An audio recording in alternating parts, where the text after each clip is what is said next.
बप्पी साहब, आपका भी इसके ऊपर रद्द अमल चाहता हूँ। ये मौका ऐसा था कि उधर से जब चैलेंज आया तो मैं सबको कहता था कि यहाँ 10 लाख फौज नहीं या 25 करोड़ की फौज है इंडिया के मुकाबले में। नहीं, इंडिया के लिए जब भी चैलेंज आएगा तो ये 25 करोड़ इकट्ठे जम के यूं खड़े होंगे कि आओ देख लेते हैं तुम्हें। आपसे भी रद्द अमल चाहता हूँ। उधर से बयानात जो हैं वो कोई ऐसे नहीं है कि बंदे को खामोशी से नज़रअंदाज कर देना चाहिए। आपको अपनी तैयारी पक्की रखनी चाहिए। सेनेट में, कौमी असम्बली में बहस होनी चाहिए, स्टैंडिंग कमेटीज को डिस्कस करना चाहिए इसके ऊपर। मलिक साहब, मैं समझता हूँ ये अल्लाह की तरफ से ना ब्लेसिंग इन डिस्गाइज था। और अगर ये इवेंट एक इंसिडेंट ना होता, ये जो एक मार्का हुआ है, तो शायद अगले 5, 10, 15 साल जो गुजरने थे वो उसकी एक कैफियत और होती। अब एक कैफियत और हो जाएगी। इससे पहले जब भी आप हिस्टोरिकली देखें तारीखी पस मंजर में, तो वो उन्होंने हमेशा एक चर्चा की है जी मिलिट्री डोमिनेंस जो है ना वो इंडिया की रह गई।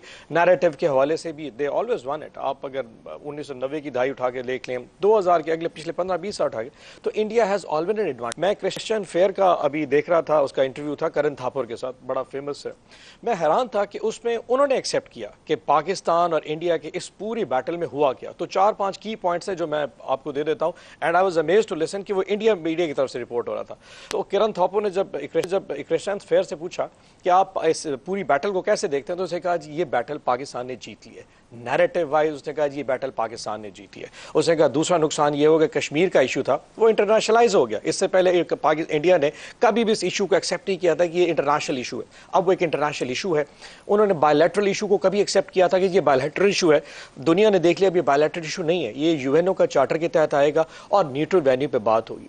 जो सबसे इंपॉर्टेंट शायद जिस पे क्रिश्चियन फेयर से जब पूछा गया कि आप एक्सेप्ट करती हैं क्या रफाइल गिरे थे, तो वो बीबी कहती है कि 99% चांस है कि 2 रफाइल गिरे थे। फिर वो कहती है 80% चांस है कि 4 गिरे थे और 50 से 60% है कि 6 गिरे थे। तो करण थापुर ने पूछा कि तुमने फिगर कैसे दी? वो कहता इंडिया तो कभी एक्सेप्ट नहीं करेगा। उसने कहा जी 2 तो फ्रांस ने माने कि वो गिर गए थे। उसने कहा 4 इसलिए कह सकती हूं कि जो उस वक्त पाकिस्तान और इंडिया के दरमियान जो कॉन्फ्लिक्ट हो रहा था उसमें इंडिया खामोश था, तो वहां कुछ ऐसे रैकेजेस पाए गए जो इंडियन बॉर्डर की साइड के ऊपर थे।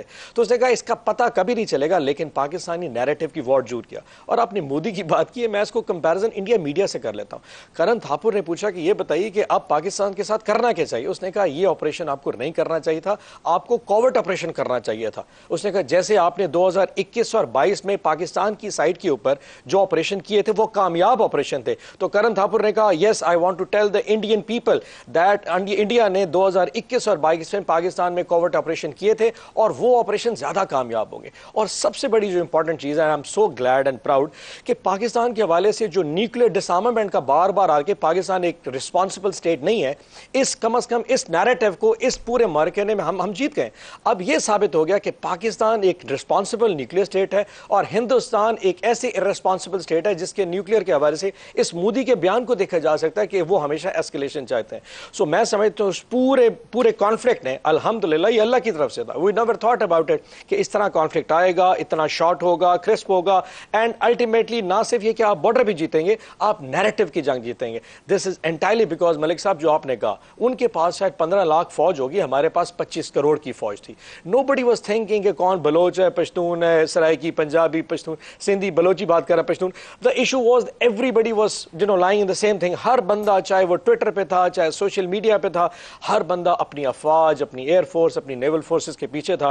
एंड यकीन जानिए, I can tell you that कि अगर ये इवेंट दोबारा भी हुआ, इसके बाद जो कौम बनी है ना, अब जब कभी भी इवेंट होगा कौम इससे ज्यादा यूनाइटेड नजर आएगी, बिकॉज दे नो इट कि इस इवेंट के जीतने के पीछे ना सिर्फ आपकी अफवाज थी, आपकी पूरी कौम खड़ी थी। हमने अपने ही शायद ईमान को अंडर एस्टिमेट किया था, लेकिन वो ईमान की ताकत ने साबित कर दिया कि इट डजंट मैटर कि उसकी मिलिट्री कितनी ज्यादा है, 10 गुना ज्यादा है, 15 गुना ज्यादा है, आपकी ईमान जो है ना दैट प्रूव कि इससे बड़ी कोई ताकत शायद इस दुनिया में मौजूद नहीं है। जी देखिए, जंगें जीतने के लिए कौम की यूनिटी जो है ना वो सबसे तगड़ा हथियार होती है। तो यहाँ इस मसले के ऊपर पूरी कौम में यूनिटी थी। ये उस फौजी जवान की ताकत को 100 गुना कर देती है जब उसको पता हो कि पूरी कौम मेरे पीछे यकसू है और एक नुक्ते के ऊपर कोई इतराज नहीं है किसी को। 25 करोड़ सारे एक ही नारा मारते हैं, पाकिस्तान जिंदाबाद। और दूसरी तरफ से जो भी सरहद पार से इश्तालंगेजी होगी उसका जवाब देने के लिए मेरी पूरी कौम मेरे साथ खड़ी है। मेरे माँ बाप, बच्चे, बहन भाई, सारे मेरे दोस्त यार, सारों का एक ही मौक़िफ़ है। इसमें इख्तलाफ भी नहीं है, किसी की दूसरी राय भी नहीं है।